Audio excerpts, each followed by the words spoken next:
Tā izskatās arī mazliet pēc medūzas. Madara drošina. Murkšķi Robs. Viņš piešķiepja galvu.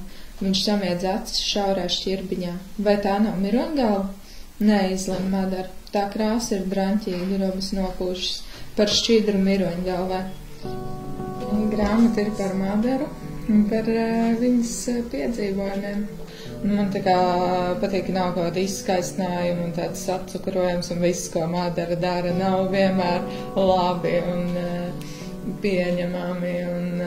Tā, man liekas, tas ļoti patiesi. Man patika ļoti šis stāsts, un man patika arī tā ilustrācija. Es ļoti sapratu to situāciju, ka Jānis Vilēms, viņš ir aiziet uz veikalu ar mammu, un viņam jau grasās pirkt šo jūrnieku kostīmu, kur viņam liekas, ka visi viņu apsmies, viņš jūtas drausmīgi.